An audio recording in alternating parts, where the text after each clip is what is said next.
Bonjour chers téléspectateurs de Téléécole, la première chaîne éducative et scolaire au Sénégal. Aujourd'hui, dans Parlons Philosophie, nous avons le plaisir d'accueillir Dr Djibril Diouf, professeur de philosophie au lycée Keur Ndiaye Lo. Monsieur Diouf, bonjour. Bonjour. Alors, Parlons Philosophie aujourd'hui a pour thème la pensée du philosophe sénégalais Souleymane Bachir Diagne. Monsieur Diouf, qui est Souleymane Bachir Diagne, pour ceux qui ne le connaissent pas? Merci, monsieur Papa Bouyambaye, pour cette question. Alors, Souleymane Bachir Diagne, c'est un philosophe africain, sénégalais, qui est né le 1er novembre 1955 à Saint-Louis, et donc qui a fait ses études primaires dans la région de Saint-Louis, et puis dans la région également de Ziguinchor, où ses parents ont été affectés comme des fonctionnaires de la Poste. Et puis après, qui a continué ses études à Dakar, au lycée Van Vollenhoven, et qui est devenu actuellement le lycée Lamine Gueye. Alors donc, après ses études secondaires, il a été en France, à Paris, et donc à l'École normale supérieure de la rue d'Ulm, où il a mené des études de philosophie jusqu'à l'agrégation. Et puis, il est revenu ici au Sénégal pour enseigner la philosophie au département de philosophie. Donc, il est ça. Il est philosophe qui enseigne la philosophie, donc. Et après 20 ans passés à l'université Cheikh Anta Diop de Dakar, a enseigné la philosophie islamique, mais avant même la logique et l'épistémologie. À partir de l'an 2000, il a quitté le pays, le Sénégal, pour répondre à une invitation à enseigner à l'université de Northwestern de Californie, où il a passé en fait 8 années à enseigner de 2000 à 2008, où il a rejoint, à partir de quelle date, il a rejoint le lycée de Columbia University de New York, où il a enseigné de 2008 jusqu'à sa retraite en 2025. Actuellement, il est donc professeur émérite. Voilà, c'est le titre que l'on donne aux professeurs de philosophie qui sont à la retraite. Et donc, il a ce titre-là et il est toujours attaché à l'université de Columbia University. Donc, c'est un penseur universel, philosophe, qui a donc écrit beaucoup de livres, beaucoup d'ouvrages au service de la philosophie. Donc, en gros et en quelques mots, voilà à peu près qui est Souleymane Bachir Diagne. Merci. C'est un très grand penseur. En fait, je rappelle aux téléspectateurs que vous venez de soutenir une thèse sur la pensée de Souleymane Bachir, qui a été reçue avec mention très honorable. Je vous félicite au nom de Téléécole, au nom aussi de l'émission Parlons Philosophie. Merci. Justement, pourquoi écrire sur lui? Pourquoi écrire sur Souleymane Bachir Diagne? Ah oui, en fait, c'est une question que j'entends très souvent. Et j'avoue que c'est une question à laquelle il n'est pas difficile de répondre, même s'il y a quand même quelques difficultés à répondre. Parce que la première raison pourrait me pousser à dire que c'est parce qu'il est un philosophe sénégalais, parce qu'il est un philosophe africain. Et donc, en tant qu'Africain, c'est normal que j'écrive sur lui. En fait, la raison, ce n'est pas uniquement ça, même si aussi ça en fait partie. La raison est à chercher dans ce que j'ai dit tout à l'heure en le présentant. Il est un grand philosophe, au même titre que tous les autres philosophes du monde, et sur lesquels philosophes on a tenu en fait des mémoires, des thèses. Et je me suis dit, quand j'ai rencontré sa pensée, quand je faisais le master en 2014, c'était un master 1, et quand j'ai rencontré l'un de ses livres qui s'appelait Comment philosopher en islam, je suis tombé amoureux de sa philosophie et je me suis dit, ah, voilà ce que je cherchais en fait, et je pense que je l'ai trouvé à partir de ce livre-là. Et je suis très vite allé voir professeur Ramatoulaye Diagne, qui était alors notre professeur de philosophie islamique, et je lui ai dit, je voulais écrire mon mémoire sur la pensée de Souleymane Bachir Diagne. Voilà, elle a été d'accord pour diriger ce mémoire et elle m'a recommandé d'aller voir le professeur Boubé Namaïwa, qui a été mon directeur, qui a dirigé en fait mon travail de mémoire. Donc pour les raisons pour lesquelles j'ai donc décidé, c'est que en fait c'est un philosophe qui produit une pensée philosophique qui a une dimension mondiale, une dimension, disons, universelle, et qui se positionne, même s'il ne le dit pas comme ça, mais c'est nous, lecteurs de Souleymane Bachir Diagne, qui le voyons comme ça, qui se positionne comme un maître à penser, voilà, pour le monde entier, À l'époque, d'ailleurs, un numéro de l'Observateur, qui est un grand journal, je pense, international, l'avait présenté comme faisant partie des 25 meilleurs penseurs du monde. Donc, c'est une figure de la pensée mondiale, de la pensée philosophique mondiale. Et c'est normal que des mémoires, des thèses portent sur sa philosophie, qui, je le répète encore une fois, qui est une philosophie qui se considère, qui se positionne comme étant une philosophie destinée à enseigner au monde entier ce qu'est la philosophie, ce qu'est l'humain, comment doit-on être en tant qu'humain dans notre monde, malgré nos différences, malgré nos diversités. Donc, pour toutes ces raisons et beaucoup d'autres raisons, je me suis dit que voilà, en fait, c'est celui sur qui autant pour moi, je voudrais que mes travaux de recherche et ma formation intellectuelle se portent. Machallah, machallah. Mais maintenant, quels sont les thèmes développés dans les pensées de Souleymane Bachir Diagne, et surtout si on doit même tirer une idée générale, quelle est la thèse de Souleymane Bachir? D'accord. En fait, ce serait un peu, disons, présomptueux de ma part de déceler à moi seul, en fait, voilà, de résumer toute la thèse générale qui traverse la pensée de Souleymane Bachir Diagne. Par contre, pour les thèmes, je peux quand même dire qu'il y a beaucoup de thèmes, beaucoup de domaines. D'abord, il y a les domaines. Il y a beaucoup de domaines sur lesquels porte la pensée philosophique de Souleymane Bachir Diagne. Il y a le domaine de la pensée, le domaine de la philosophie africaine, le domaine de la philosophie islamique, le domaine de la logique, le domaine de l'épistémologie. Et donc, quand on fait fi de ces domaines-là, dans sa pensée, il y a plusieurs thématiques, plusieurs thèmes qui apparaissent. Il est un penseur de l'universel, il est un penseur du pluralisme, je vais revenir un peu sur ce pluralisme-là. Il est le penseur du temps, il est le penseur du dialogue interculturel, il est un penseur de l'islam, parce qu'il y a quand même une pensée philosophique qui s'est développée à partir de lui et qui porte sur l'islam, qui porte sur les religions. Il est le penseur de toutes ces thématiques-là. Donc, vous voyez que sa pensée, elle est à la fois diverse et plurielle. Mais si je peux m'aventurer pour dire à peu près quelle serait l'idée générale, ou bien en tout cas la porte d'entrée, en tout cas la porte d'entrée que j'ai choisie moi pour faire ma thèse, comme vous l'avez rappelé tout à l'heure, c'est en fait la porte d'entrée du pluralisme. Donc c'est un vaste champ et on peut y entrer par plusieurs portes. Moi, j'ai choisi la porte du pluralisme parce que je pense que la pensée du temps et celle du pluralisme traversent toute la pensée de Souleymane Bachir Diagne du début jusqu'à la fin.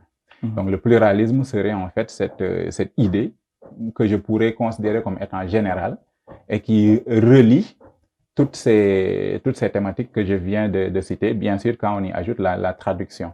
Parce qu'on ne peut pas parler d'universel, on ne peut pas parler de dialogue interculturel si on ne souligne pas l'intérêt que la traduction a dans la pensée de Souleymane Bachir Diagne. Donc toutes ces thématiques-là se lient de manière très harmonisée à partir de la pensée du pluralisme, que l'on pourrait considérer comme étant en fait une idée générale. D'accord. Vous avez tout à l'heure parlé de philosophie africaine ou de la pensée de Souleymane Bachir Diagne en fonction de la philosophie africaine. Donc, quelle est sa position, par exemple, sur le débat sur la philosophie africaine et surtout comment universaliser ou en tout cas regrouper les Africains autour d'un idéal? D'accord. En fait, oui, Diagne a mené une belle réflexion sur la philosophie africaine. Il a quand même, je pense bien, je ne dirais pas critiqué ou remis en cause, le long temps que nous avons passé à débattre sur ce que doit être la philosophie africaine. Je pense que depuis la publication de la philosophie bantoue de Temples jusqu'à une date très récente, le débat tournait autour de qu'est-ce qui serait la philosophie africaine? L'existence ou la non-existence d'une philosophie africaine. Voilà, pour certains, la philosophie africaine, c'est en fait les cultures, les traditions que nous ont léguées les ancêtres et qui étaient des ancêtres africains. Et c'est ça qui a donné en fait le nom d'ethnophilosophie qui a été forgé par les critiques que sont Martien Toa et après lui Paulin Ontoni, qui considère que la philosophie africaine n'a pas à se définir selon une tradition qui serait ancrée dans notre histoire. D'ailleurs, Martien Toa disait, si nos ancêtres ont philosophé, cela ne nous dispense pas à notre tour, donc, de philosopher. Il faut se mettre à philosopher à notre temps. Alors, dans ce débat-là, je crois que Diagne, sa position, et j'ai en tête un article dans lequel il parle de l'histoire d'une notion, philosophie africaine, l'histoire d'une notion. Et la conclusion qu'il donne à cet article-là, c'est que la philosophie africaine n'est pas donnée de manière éternelle et qu'elle n'est pas préétablie et que nous ne ferions que déterrer cette forme de philosophie-là pour la présenter au reste du monde pour dire voilà la philosophie africaine. En fait, il considère que la philosophie africaine, peut-être dans une perspective un peu taoïste ou taoïenne, c'est que la philosophie africaine se construit dans un ici et un maintenant. Donc, c'est quelque chose qui se fait dans le présent, mais en prenant pour son propre compte les problèmes du monde. Et dans ce cadre-là, les problèmes du monde doivent être les problèmes de la philosophie africaine et les problèmes africains. La philosophie africaine devrait aussi faire en sorte que ces problèmes africains soient les problèmes du monde. Donc, c'est ça. C'est une pensée qui est éternelle. Elle n'est ni africaine, ni chinoise, ni japonaise, ni française, ni grecque. C'est en fait une pensée qui est universelle et qui se déploie dans le présent et qui se construit selon les thématiques qui se présentent à la personne qui philosophe au moment même où il philosophe. Que ce soit en France ou en Afrique ou dans n'importe quel point du monde, la philosophie, lorsqu'elle prend pour son compte les problèmes de l'époque et du temps et les réfléchit d'un point de vue, disons, critique, et cette pensée-là est en train de se poser comme étant une philosophie, qu'elle soit africaine ou française ou encore chinoise, elle est toujours africaine. Après aussi, il a une position, lui-même, une position de philosophe africain sur ce que nous pensons être le propre de l'Afrique. Parce qu'il y a une tendance qui dit que l'Afrique est un pays du communautarisme, du collectivisme. Et d'ailleurs, pour critiquer cela, il rappelle souvent l'Africaine des droits de l'homme et des peuples. Lorsqu'on la mettait en place, il y avait deux tendances qui se dégageaient. Il y avait une tendance qui pensait que l'Afrique est un continent du collectivisme, du communautarisme, et que dans ce sens-là, les droits doivent être des droits collectifs, des droits pour les peuples, et non pas pour les peuples et non pas pour les individus. Et cette philosophie-là, cette charte-là, dans ce sens-là, reposait sur une philosophie africaine que l'on considérait comme étant une philosophie du communautarisme, du collectivisme. Et que dans ce sens-là, c'est le collectif qui prime sur l'individu. Alors, Diagne propose une autre forme de philosophie africaine, qui serait une philosophie africaine de l'individu, une philosophie individualiste. Et ce n'est pas une philosophie qu'il prend de l'extérieur et qu'il veuille imposer à l'Afrique, mais c'est une philosophie même qui est, comment dire, enfouie dans les cultures traditionnelles. Et pour ça, Souleymane Bachir Diagne a des textes qui sont purement africains, que sont la charte du Mandé et aussi la charte du Kourkan Fouga.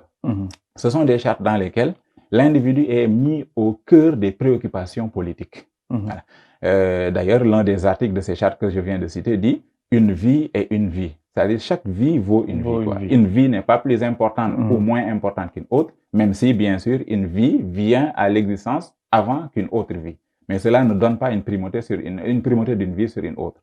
Donc, ne serait-ce que cet article-là, il y a en fait enfoui dans cette culture africaine une pensée philosophique traditionnelle de l'individu. Et c'est cette philosophie-là qu'il faut donc aller prendre pour la poser comme étant la philosophie qu'il faut. Car le pluralisme dont j'ai parlé tout à l'heure n'est possible que si, en fait, on a une pensée de l'individu qui se pose. La pensée de l'individu, étant donc enfouie dans cette culture africaine à partir de ces chartes que je viens de mentionner, doit être opposée à cette autre pensée qui veuille vraiment imposer à l'Afrique et aux Africains le collectivisme et le communautarisme. Comme le dit John Beatty, je suis parce que nous sommes. Ça, c'est une philosophie du communautarisme, une philosophie du collectivisme. Alors qu'au fond des choses, il faut quand même accepter et oser donner des droits aux individus et non pas seulement des devoirs. Car dans cette charte, les devoirs, c'est pour les individus et les droits pour le peuple. Maintenant, il faut inverser la tendance et mettre l'individu, le citoyen africain, au centre de toutes les préoccupations politiques afin que cette philosophie de l'individu puisse naître et se développer en Afrique parce que déjà elle était là lorsque ces chartes du Mandé et la charte du Kourkan Fouga étaient en train de se mettre en place. Oui, voilà. Tout à fait. Et, M. Diouf, quel est le rapport entre cette conception bachirienne de la philosophie africaine avec le Ubuntu, par exemple développé chez Bantou ou en Afrique du Sud. Effectivement, en fait, Ubuntu, c'est un terme qui est né des langues bantou de l'Afrique du Sud et qui a été repris pour le compte par Desmond Tutu et Nelson Mandela. Après la fin de l'apartheid et toutes les violences qui ont suivi, les révolutions qui ont mis au terme cet apartheid-là, ces violences-là perpétrées en Afrique du Sud. Effectivement, il y a un lien, parce que Ubuntu, qu'est-ce que cela veut dire? Ubuntu veut dire d'abord, dans la langue, il y a plusieurs significations possibles, mais la signification que retient Souleymane Bachir Diagne dans ses écrits, c'est le sens qui est le suivant: faire humanité ensemble. Alors, pour qu'on puisse faire humanité ensemble, il faut d'abord accepter l'affirmation du soi, l'affirmation de l'individu à qui on doit aussi bien, certes, des devoirs, mais aussi et surtout des droits. Donc, l'affirmation de cet individu-là est nécessaire pour que l'on puisse faire humanité ensemble. Donc, ce que je disais tout à l'heure sur la posture de Souleymane Bachir Diagne, sur la philosophie africaine qui doit être une philosophie de l'individu, une philosophie du pluralisme, et se répercute aussi dans le sens qu'il retient de l'Ubuntu, qui est le fait de faire humanité ensemble. Nous sommes dans un monde qui est certes, disons, vaste, mais qui est uni et qui est devenu en fait une planète. On est à l'ère de la planétisation, j'y arrive, à la planétisation du monde. Et que ce qui se passe ici se répercute très rapidement dans l'autre bout du monde. Et nous ne pouvons pas nous partager la Terre. On est obligé de vivre ensemble. Donc il faut que l'on mette en œuvre cette philosophie bantou, cette philosophie de l'Afrique du Sud développée par Nelson Mandela et Desmond Tutu, qui consiste à faire humanité ensemble. C'est un terme aussi qui a accompagné vérité et réconciliation, que Desmond Tutu et Nelson Mandela également ont mis en place dans le but de réconcilier cette Afrique du Sud qui a été déchirée par des années et des années d'apartheid et des années de violence.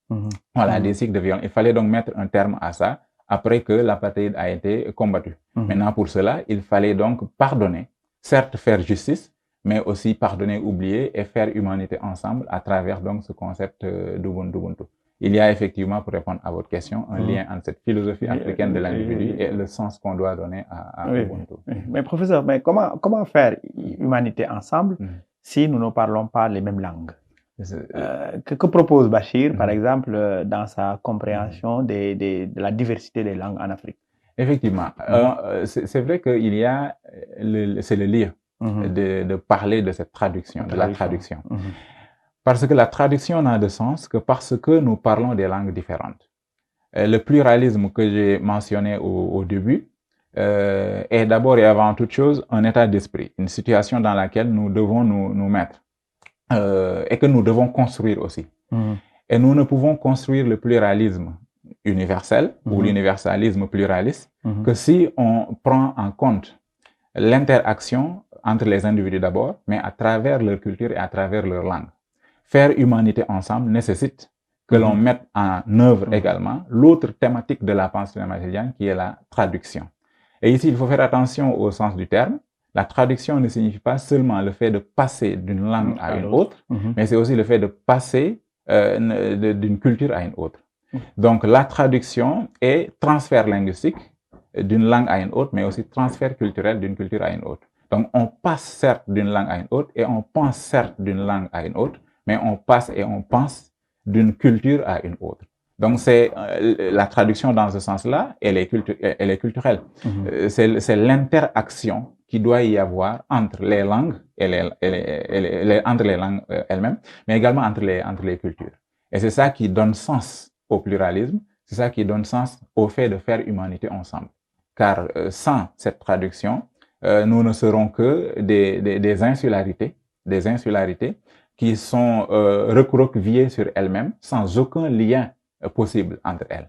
Alors, ce qui permet que les peuples du monde, malgré leurs différences, que les langues du monde, malgré leurs différences, puissent entrer en dialogue et faire humanité ensemble, selon le terme d'Ubuntu de tout à l'heure, c'est en fait qu'on mette en pratique l'éthique de la traduction, que l'on mette en avant la traduction, car c'est ce qui permet aux langues de pouvoir entrer en dialogue, de pouvoir entrer en relation. Et ce que permet la traduction également chez Diagne, c'est que ça empêche à certaines langues de se considérer comme étant centrales ou hyper centrales, pour parler comme Casanova, une auteure qu'il a l'habitude de citer, surtout dans son livre qui s'appelle De langue à langue. Donc ça empêche à certaines langues de se considérer comme étant hyper centrales, c'est-à-dire au-dessus de toutes les autres, et que même dans cette hypercentralité-là, ces langues, disons, qui sont au sommet, voient les autres comme étant non pas des langues, mais des parlers. Des parlers ou des dialectes tout simplement, qui de toute façon parlent un langage que personne ne connaît. Alors la traduction fait descendre ces langues qui se hissent au sommet de toutes les autres au ras du sol pour pouvoir les mettre à plat, c'est une expression de Souleymane Bassirou Diagne, et les mettre en dialogue et en relation dans une interaction où toutes les parties sont en fait les mêmes d'un point de vue, disons, ontologique, d'un point de vue essentiel. Et c'est à partir de ce moment-là qu'on pourra faire humanité ensemble. Bien sûr. Merci bien beaucoup. Sûr. Mais à parler de... En fait, si on résout le problème des langues par la traduction, maintenant, qu'en est-il de la religion? Et Souleymane Bachir a écrit un livre sur comment philosopher en islam. Bien sûr. Voilà, quelle est la thèse développée dans comment philosopher en islam? Est-ce qu'il ne voit pas une opposition radicale entre la philosophie et l'islam, et plus particulièrement la religion en général? Comment il aborde cette question-là dans Philosophie dans l'islam? Oui, vous abordez un livre qui est extrêmement important. Je l'ai dit tout à l'heure que c'était le livre que j'avais rencontré en premier et qui m'a vraiment fait aimer la pensée de Souleymane Bassirou Diagne. D'ailleurs, mon mémoire portait sur la philosophie islamique et le titre était La question de la fidélité à l'islam chez Souleymane Bassirou Diagne. Alors, la grande idée de cette... Bon, d'abord, le livre, il est composé en plusieurs chapitres. Et dans ce chapitre-là, Souleymane Bassirou Diagne visite tour à tour un certain nombre de penseurs. Il parle d'Avicenne, il parle d'Averroès, il parle de Razali, qu'il présente comme un philosophe, même si lui-même, Razali ne se prenait pas pour un philosophe, pour avoir critiqué la philosophie. Mais bon, critiquer la philosophie, c'est philosopher d'une certaine manière. Razali s'est dit philosophe, même s'il ne l'a pas dit de manière claire et nette. Donc, il a été question de Razali pour les philosophes musulmans classiques. Et à partir d'Averroès, bien sûr, on a eu une certaine rupture de la pensée philosophique, en tout cas en ce qui concerne le monde sunnite. Parce que dans le monde chiite, quand même, la philosophie continuait à travers l'imamologie. Par contre, dans le monde sunnite, il y a eu une certaine léthargie à partir d'Averroès que l'on considère comme étant le dernier philosophe classique dans le monde sunnite. Après, à partir du 19e siècle, une autre classe de philosophes sont venus, tel qu'Al-Afghani et son disciple Mohamed Abdou, qui est égyptien. Al-Afghani, il était afghan ou syrien, ou dans le livre, même Diagne n'est pas... Oui, il n'est pas sûr, parce qu'à l'époque, les territoires n'étaient pas aussi bien déterminés. Et il y avait également, voilà, peut-être la persécution de certains pouvoirs politiques, et donc ce danger-là ferait qu'il ne choisisse pas, d'après en tout cas le livre. Et il y a donc son disciple Mohamed Abdou, qui est égyptien. Et puis, il y a Mohamed Iqbal, qui est un auteur extrêmement central dans la pensée de Souleymane Bassirou Diagne. D'ailleurs, il a écrit un livre sur Iqbal. Bien sûr, il a écrit un livre sur Mohamed Iqbal en 2001. Et le livre s'appelle La fidélité et le mouvement dans la pensée de Mohamed Iqbal. D'abord, ça, c'est le sous-titre. Le titre principal, c'est Islam et société ouverte. La fidélité et le mouvement dans la pensée de Mohamed Iqbal ou la philosophie de Mohamed Iqbal. Donc, il lui a consacré un livre. Après, il lui a... donc, ça, c'est le livre. Dans Comment philosopher en islam, qui a été écrit d'abord en 2008 et republié en 2014, il reprend un chapitre dans lequel aussi il reparle de Mohamed Iqbal pour voir un peu comment ce philosophe est central dans la pensée de Diagne. Donc, pourquoi je rappelle tous ces thèmes qui ont été abordés dans Comment philosopher l'islam? Ce sont des thèmes qui ont permis à Souleymane Bassirou Diagne de montrer que la pensée philosophique, et pour répondre à votre question, n'est pas forcément opposée à la raison. Car ces philosophes que j'ai cités sont des gens qui ont ratiociné, qui ont rationalisé la pensée, la foi, ou bien la pensée religieuse, par exemple, donc la foi. Donc cela montre tout simplement, à partir de ce moment-là, à partir du panorama tout simplement des chapitres, on se rend compte, pour répondre à votre question encore une fois, que la philosophie ne s'oppose pas à la raison, et que la raison, en tout cas dans le monde islamique, a toujours été à côté de la foi, et pour permettre donc à cette foi-là de se développer et d'être ce qu'elle doit être. Et donc, oui, la philosophie, d'après Souleymane Bassirou Diagne, est bel et bien conciliable avec la religion.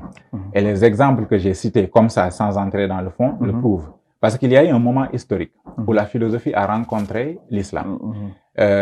Pour le dire de manière vraiment caricaturale, après la fermeture des dernières écoles philosophiques de l'Empire romain, les penseurs qui étaient en place ont dû migrer pour échapper à la persécution dont ils étaient sujets dans cet Empire romain-là. Ils ont migré vers l'Orient. Et ils ont continué à faire leur philosophie, mais à partir de ce moment-là, il n'y avait pas encore l'islam. Donc, quand l'islam est né en 509, avec le premier verset qui a été donc révélé au prophète, l'Orient avait déjà reçu cette philosophie-là qui venait de la Grèce. Maintenant, quand l'islam est né et que la sagesse philosophique grecque était en place, il s'est posé la question de savoir qu'est-ce qu'il faut faire de cette sagesse-là. Certains disaient que c'est une sagesse païenne et que l'islam n'avait pas besoin de cette philosophie et que l'islam est à lui-même, autant pour moi, sa propre philosophie. Diagne dit que ça, c'est possible, c'est-à-dire que l'islam a sa propre philosophie parce qu'il y a des questions qui sont internes à l'islam et qui sont éminemment philosophiques.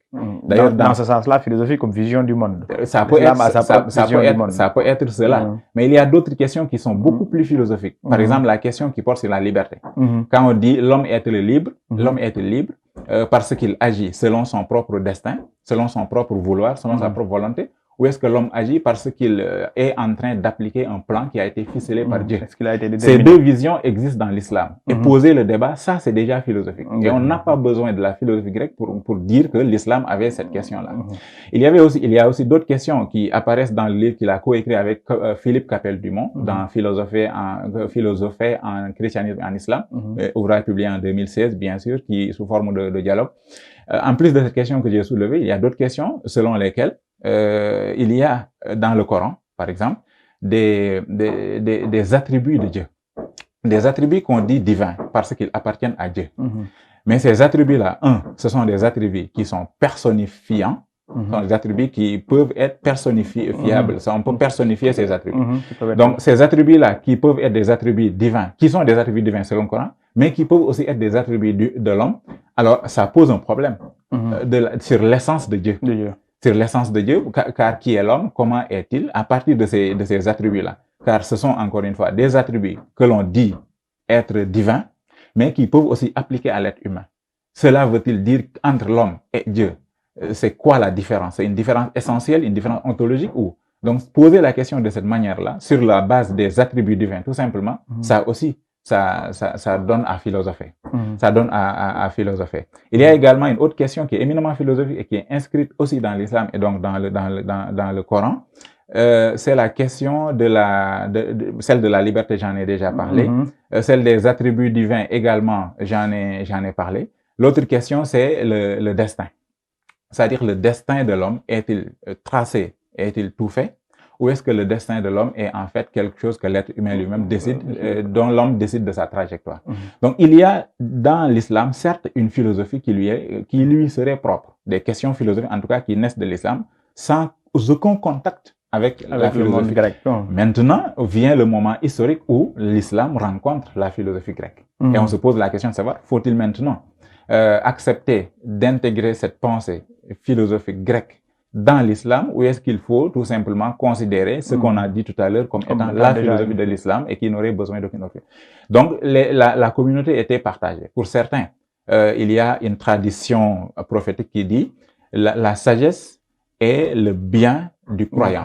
Et il y a droit plus que quiconque partout où il la trouve.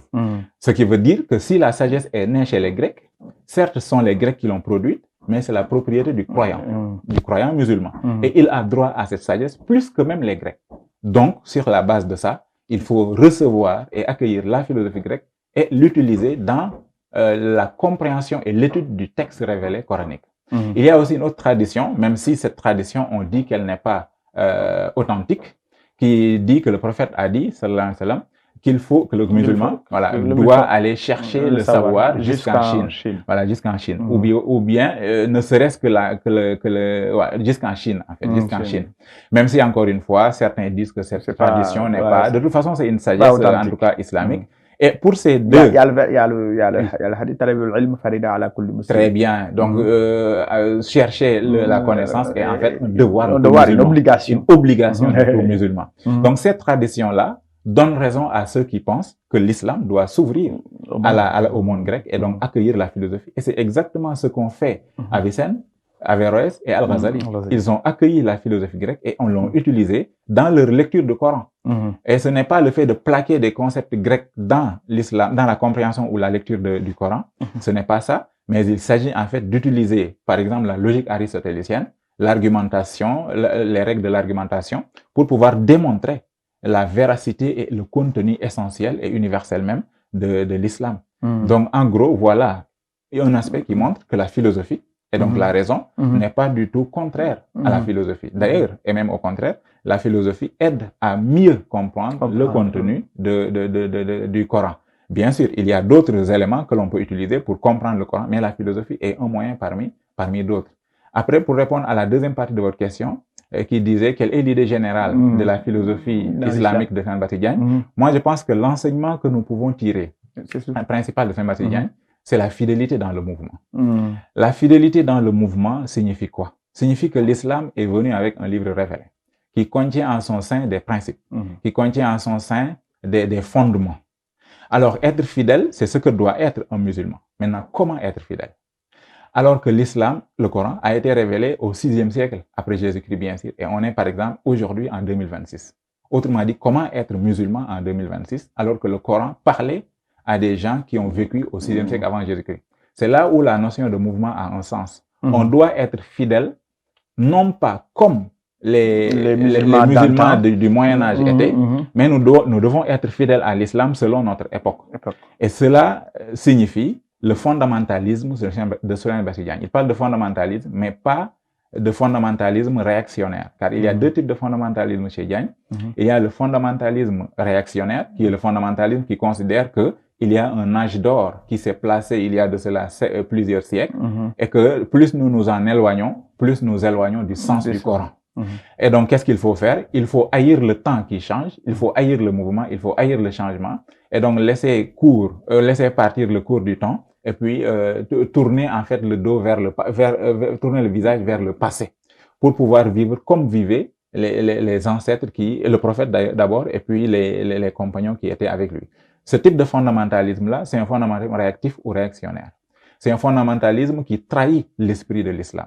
Le véritable fondamentalisme qu'il faut, c'est le fondamentalisme progressiste.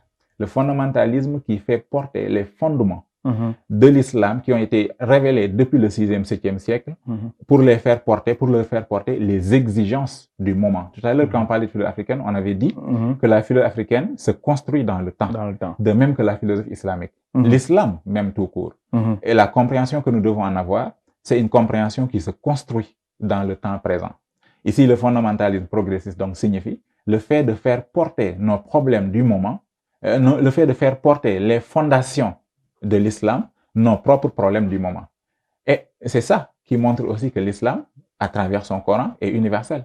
Car le Coran peut régler les problèmes du Moyen-Âge, de même, parce qu'il est un esprit vivant, il peut également régler les problèmes d'aujourd'hui, et on se trouve dans le 21e siècle alors qu'il a été révélé au 7e siècle.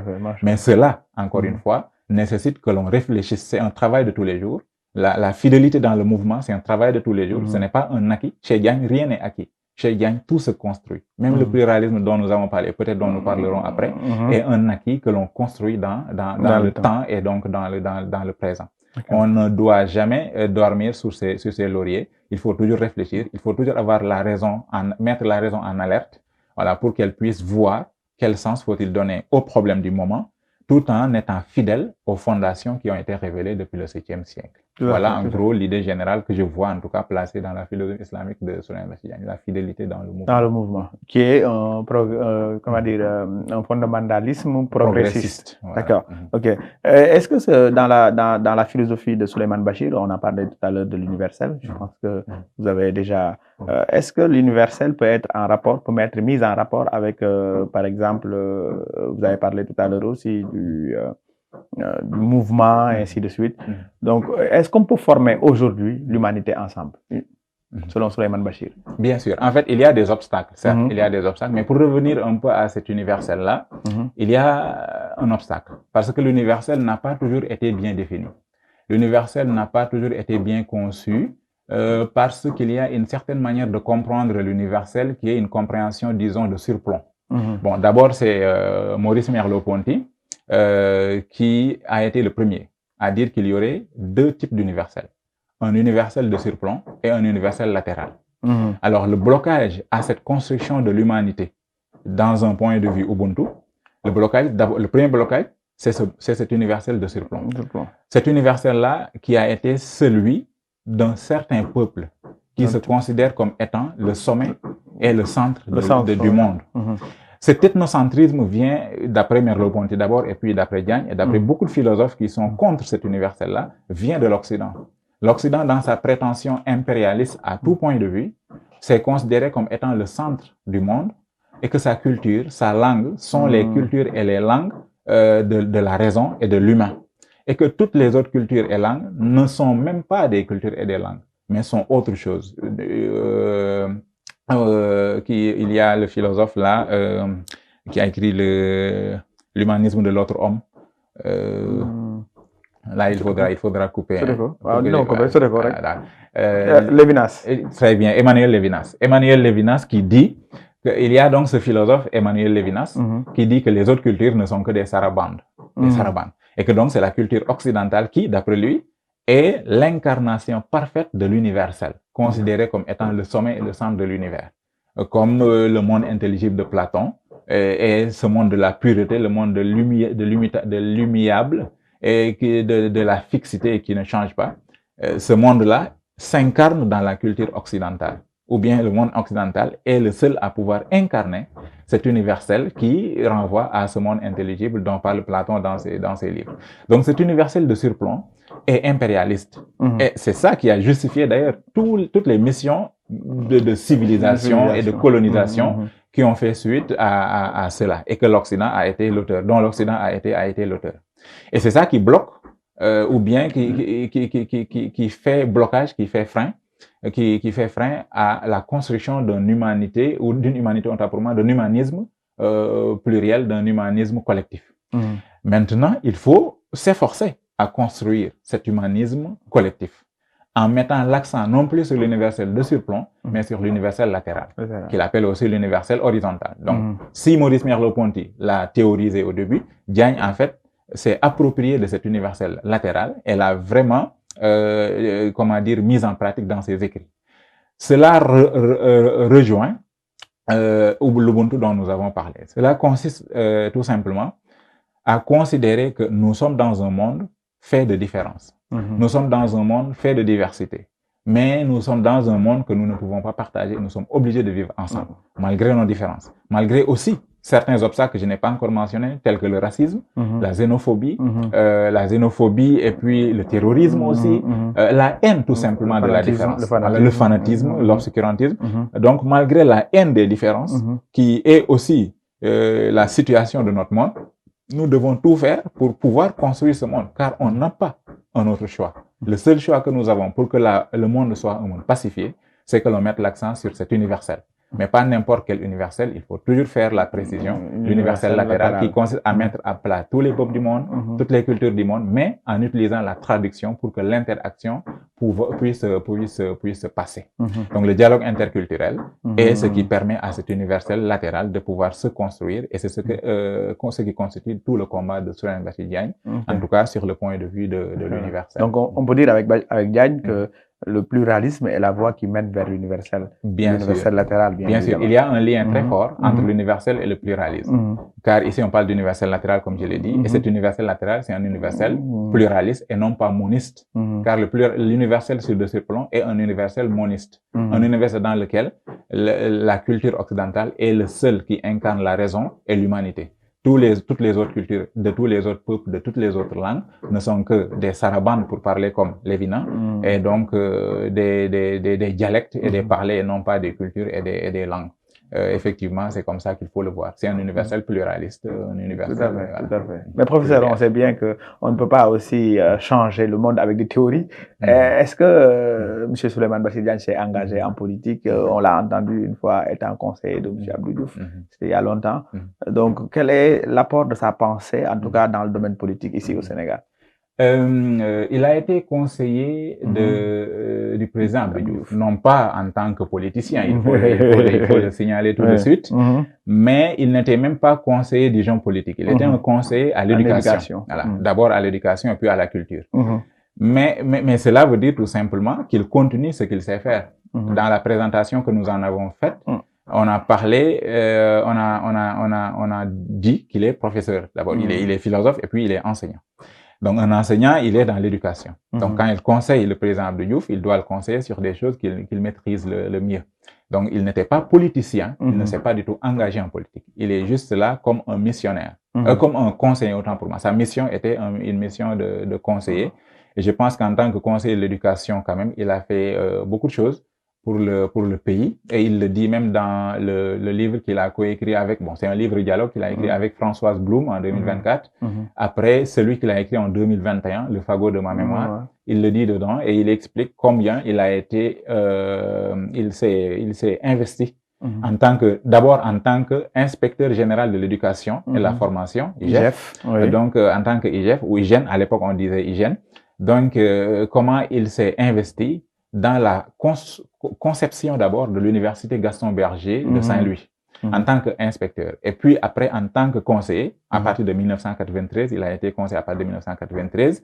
Et donc, à partir de ce moment-là, on est passé à la phase de réalisation de l'université Gaston Berger, alors qu'il participait déjà en tant que IGEF ou IGEN à la conception de l'université. Donc, en tant que conseiller, il a participé à la formation de l'université Gaston Berger de Saint-Louis et il s'est battu pour qu'elle soit autant pour moi une université d'excellence, car dans les termes de référence, il était dit que seuls les meilleurs seront donc orientés à cette université Gaston Berger.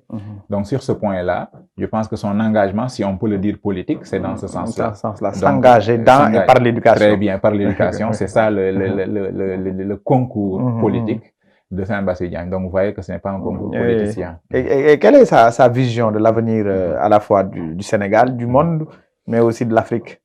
Oui, d'abord, Diagne, c'est un penseur de l'avenir. Et en cela, il est un héritier de Gaston Berger, dont il a été question tout à l'heure quand on parlait de l'université Gaston Berger.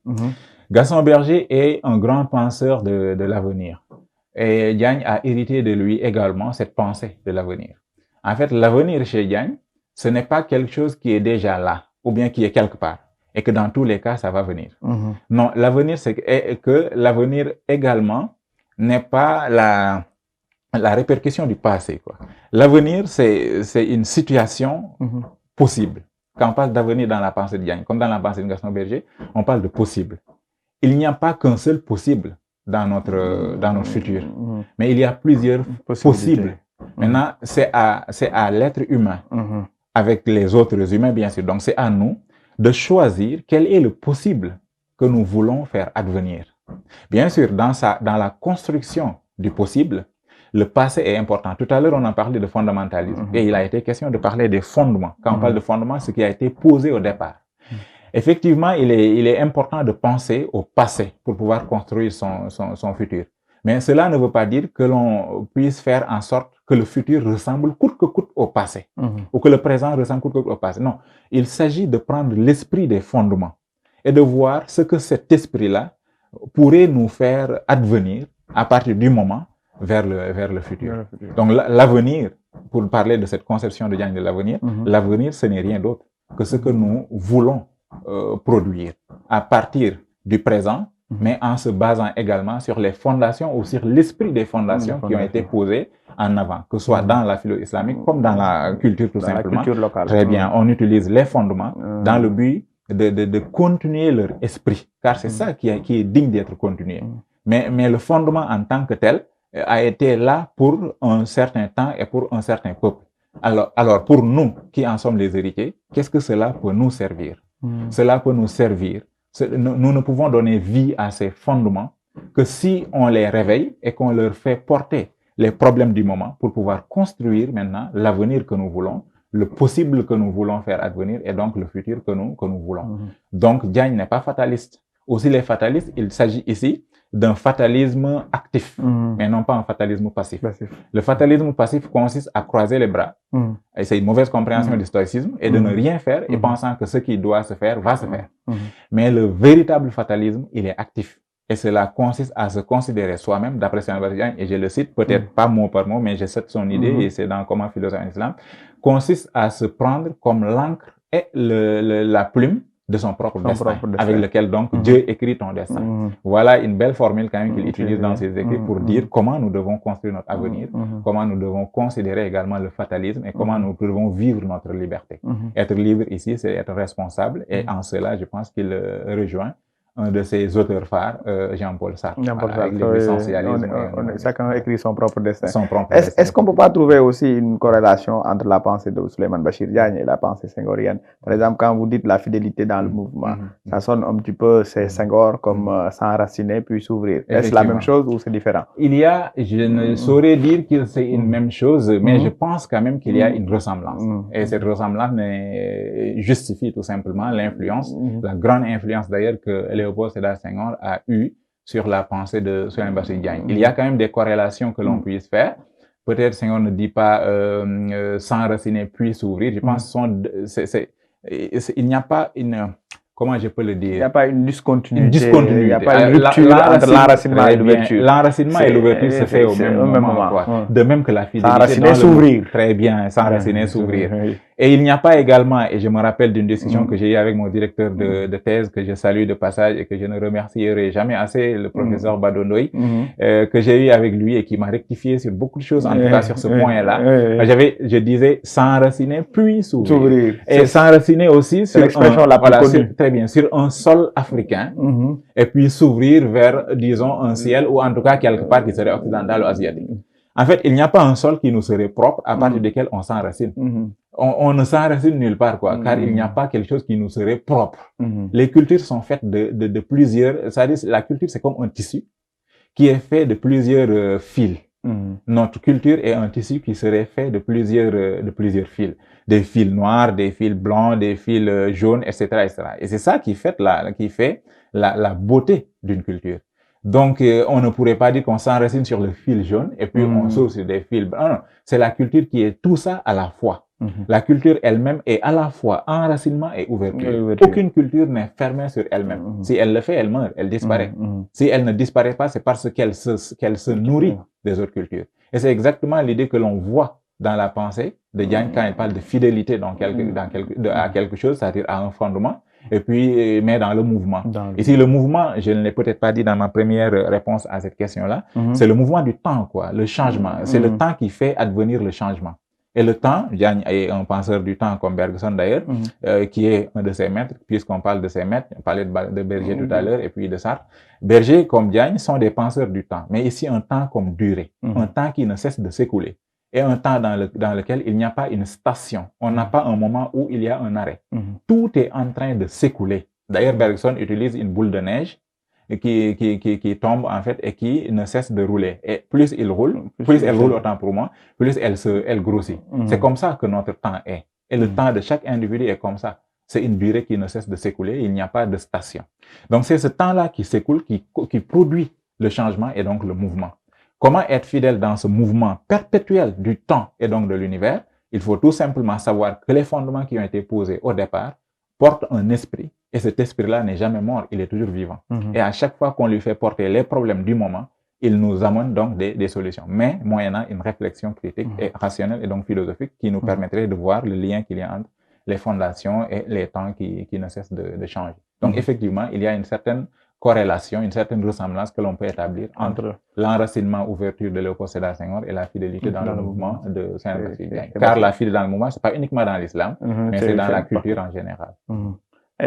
Docteur, pour terminer, si vous devez retenir une leçon ou bien une thèse chez Bachir, laquelle serait? Dans ma thèse, dans la conclusion, j'ai tenté quand même de parler d'une chose, c'est que Diagne est un humaniste. Un humaniste dans l'âme. Quand on lit les deux ouvrages que j'ai cités tout à l'heure, Le fagot de ma mémoire d'abord, écrit en 2021, et Ubuntu, entretien avec Françoise Blum, qui est son amie française, et puis avec qui il a tenu ce dialogue. On se rend compte en lisant ces 2 livres que Diagne est un humaniste. Et que Diagne, c'est quelqu'un qui s'inquiète pour l'humanité. Diagne, c'est quelqu'un qui écrit pour l'humanité. Diagne, c'est quelqu'un qui vit pour l'humanité. Et je vois là l'altruisme de Saint-Baptiste Diagne. Toute sa vie durant, il l'a passé au service des autres. Il a été agrégé déjà à l'âge de 23 ans. Au bout d'une année après, il est revenu ici pour enseigner. Donc, il a passé toutes ces années, depuis la 25e année, jusqu'à maintenant, et jusqu'à enseigner. Il est né en 1955 et on lui souhaite quand même de vivre encore et encore longtemps et à nous servir de référence en matière de philosophie, en matière de pensée.